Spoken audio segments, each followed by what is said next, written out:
I want to wish everyone a happy new year. Shana Tova.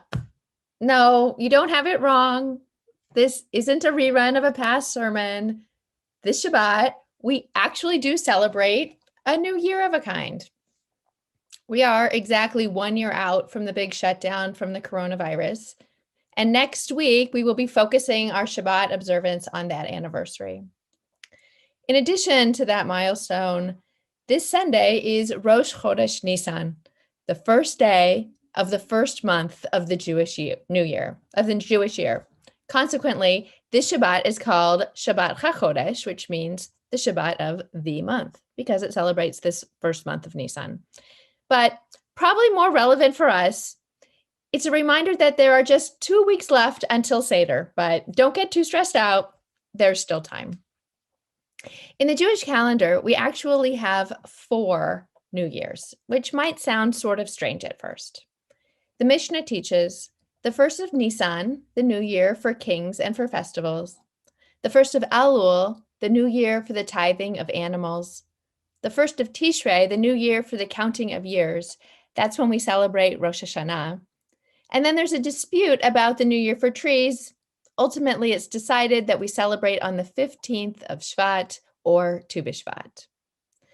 So I usually teach this text for Tu B'Shvat to explain how there can be a new year for trees that's different from Rosh Hashanah, and it works equally well tonight. So if you think it's a little strange that we observe many different New Years in the Jewish calendar, consider how we do the same thing in the secular one.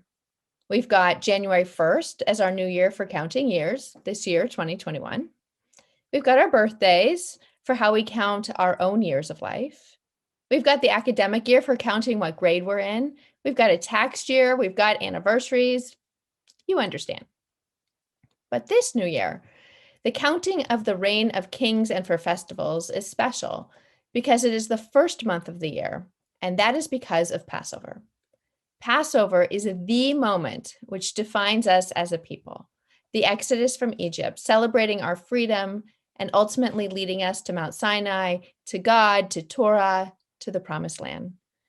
The first of Nisan, the first month of the year, ties us entirely in our identity to this exodus moment.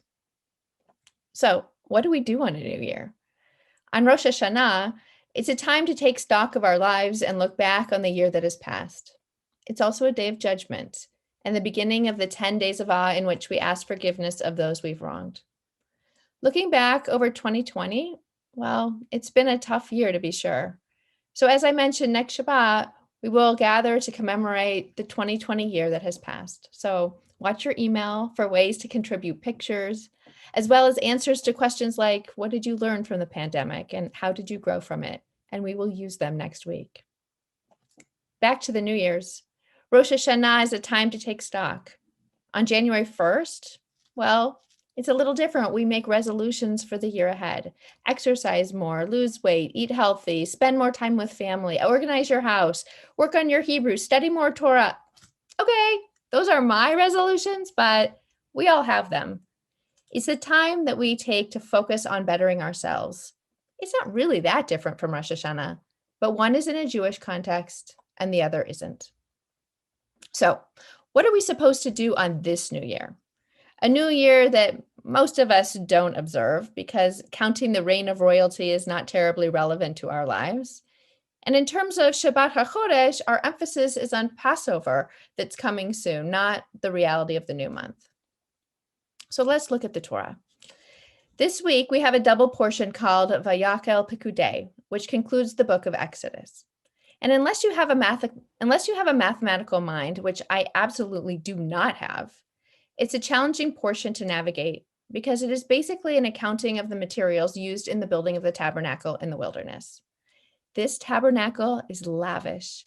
It's constructed of precious metals, gold, silvers, coppers, textiles of bold colors, blue, purple, crimson, decadent woods, leather, oils and spices and incense and brilliant gemstones. It's the best of the best.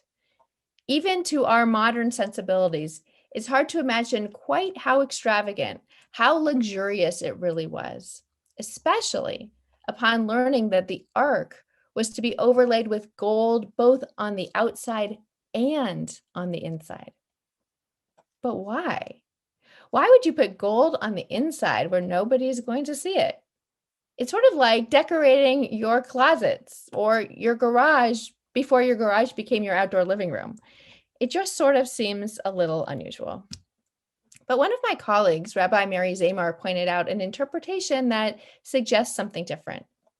Rabbeinu Baya, a 13th century Spanish commentator, says that one's inside must match the image one creates for oneself on the outside. Now that makes a lot of sense. We put a lot of emphasis on our outsides, don't we? But do we give the same effort to our inside? Are we living our best lives?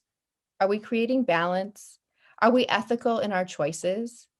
Do we think about others as much as we think about ourselves? What baggage do we carry that maybe we can let go of? That it's time to release the anger, jealousy, and negativity that we hold on to. Time to focus on the good. On Passover, we clean out our pantries of the chametz, all the leavened foods that we don't eat during the festival. Maybe what this New Year suggests is that we clean out the chametz of ourselves, of our souls. That when we sit down to that Seder table on Passover, we present the kindest, most authentic, generous, compassionate version of who we are. So we enter into springtime and freedom as our essential and best selves. There's a blessing for removing the chametz from our homes, which on this Shabbat HaChodesh perhaps extends to our souls as well. And so I'd like to offer it now. Baruch atah Adonai Eloheinu melech haolam, asher kichanu b'mitzvotav v'tzivanu al biur chametz.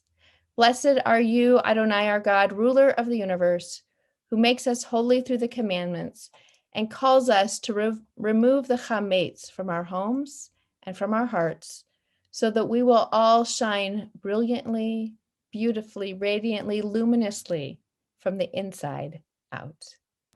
Ken Yehi Ratzon, may this be God's will, as we say, Amen.